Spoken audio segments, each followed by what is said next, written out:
Beginning arrival at the Empress throne. I never thought I'd stand before the most feared being in the galaxy, the Alien Empress of the Xylar Dominion.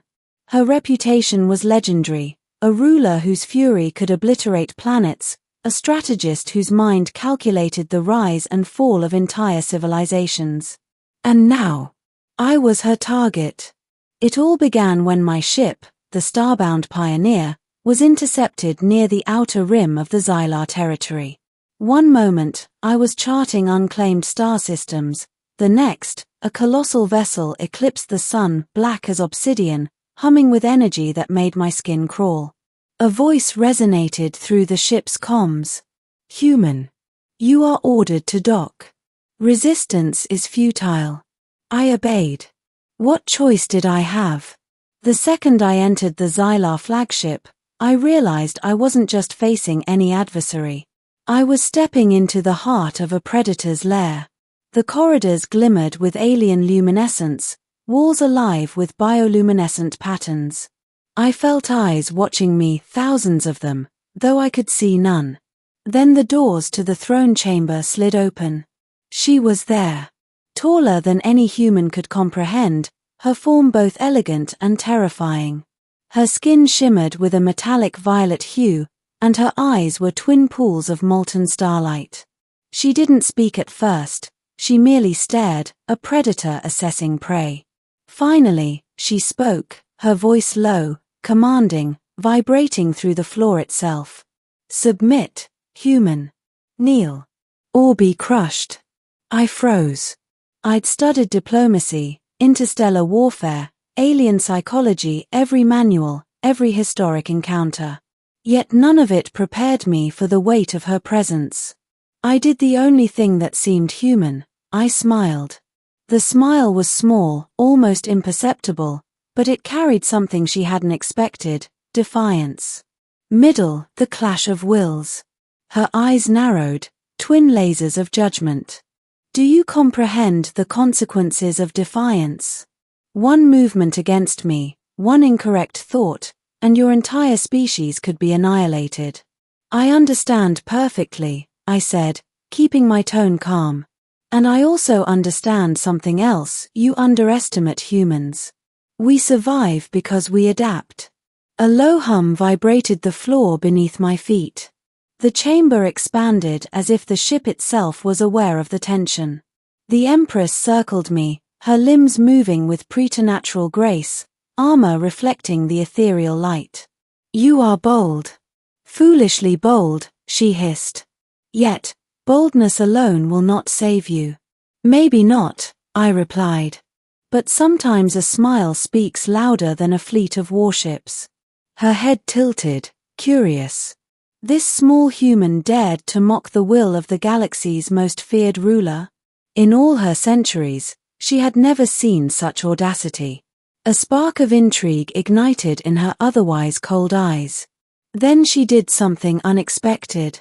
She gestured, and the floor beneath me opened.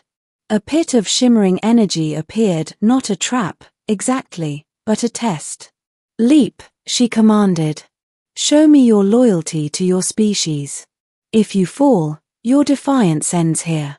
I looked down into the swirling void. The energy was unfamiliar, alien, capable of disintegrating anything that touched it. My instincts screamed to retreat. Instead, I smiled again. "I leap," I said. And I did.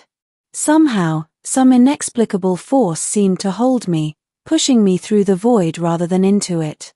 The Empress' eyes widened, her judgment faltering for the first time. The revelation: human worth beyond fear. After the test, I was not crushed. I was elevated, literally, to a platform where she now faced me directly. Her voice was quieter, tinged with something I couldn't quite name. Respect. Curiosity. Perhaps even admiration. "You have passed the first test," she said. "Few humans would dare that which you have done. But passing a test does not grant understanding of my dominion." I raised an eyebrow. Maybe understanding isn't the point. Maybe surviving is. Her laugh, low, melodic, yet terrifying echoed through the chamber. Survival alone does not impress me. Survival with courage, wit, and defiance. Perhaps. You intrigue me, human. Tell me, why do you smile in the face of certain death? I smile because I've seen worse, I said. And because smiling reminds you that fear isn't absolute. Power is meaningless if it cannot inspire or respect. She stopped circling. Her starlit eyes studied me, calculating. Then, almost imperceptibly, her posture softened. The energy that had previously threatened to crush me no longer pulsed menacingly. You speak with audacity, she said. Yet it is charming.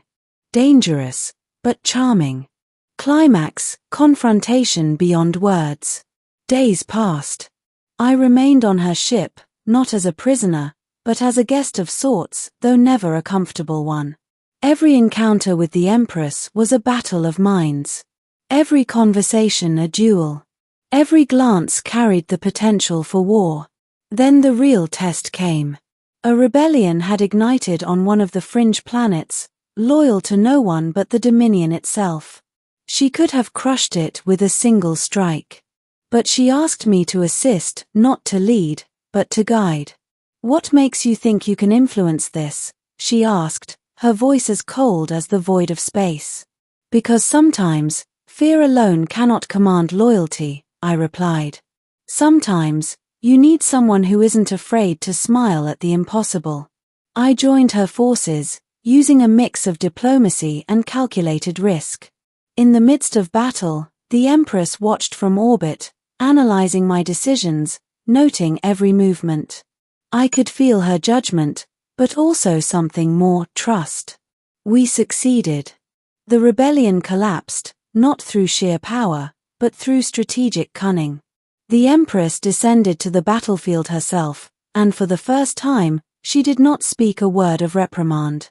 Instead, she looked at me and said, "You are different.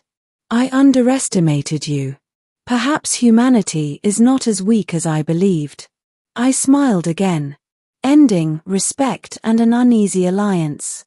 Weeks later, aboard the flagship, she called me to her throne room once more. The chamber was quieter this time, the usual tension replaced by a strange calm. "You have survived. You have impressed me," she said, sitting with regal poise. "Humans are unpredictable. You may yet prove valuable to the Dominion." "What does that mean?" I asked cautiously. "It means," she replied, "that power is not only in strength, but in understanding. You have earned my respect, though not my obedience." "I never intended to obey," I said. "But I respect your power." A faint smile crossed her alien features. "Then perhaps we are not enemies." "Not entirely. The galaxy is vast, and perhaps we can learn from one another." I nodded. For the first time, I felt the weight of the galaxy shift, not from fear, but from a new understanding. The human race, fragile yet resilient, had survived another encounter with a force beyond comprehension and had done so with courage, wit, and a smile. As I left the chamber, I glanced back at the Empress. She had returned my smile, though hers carried centuries of experience, and perhaps a hint of admiration. The balance of power had not shifted in favor of humanity, yet. But the seeds of change had been planted. And sometimes, a single human, brave enough to smile, could tip the scales of the cosmos. Above the void of stars, the flagship drifted silently, carrying within it the unlikeliest of alliances, a human and an alien empress, bound by respect, wariness, and the understanding that defiance can be more powerful than fear.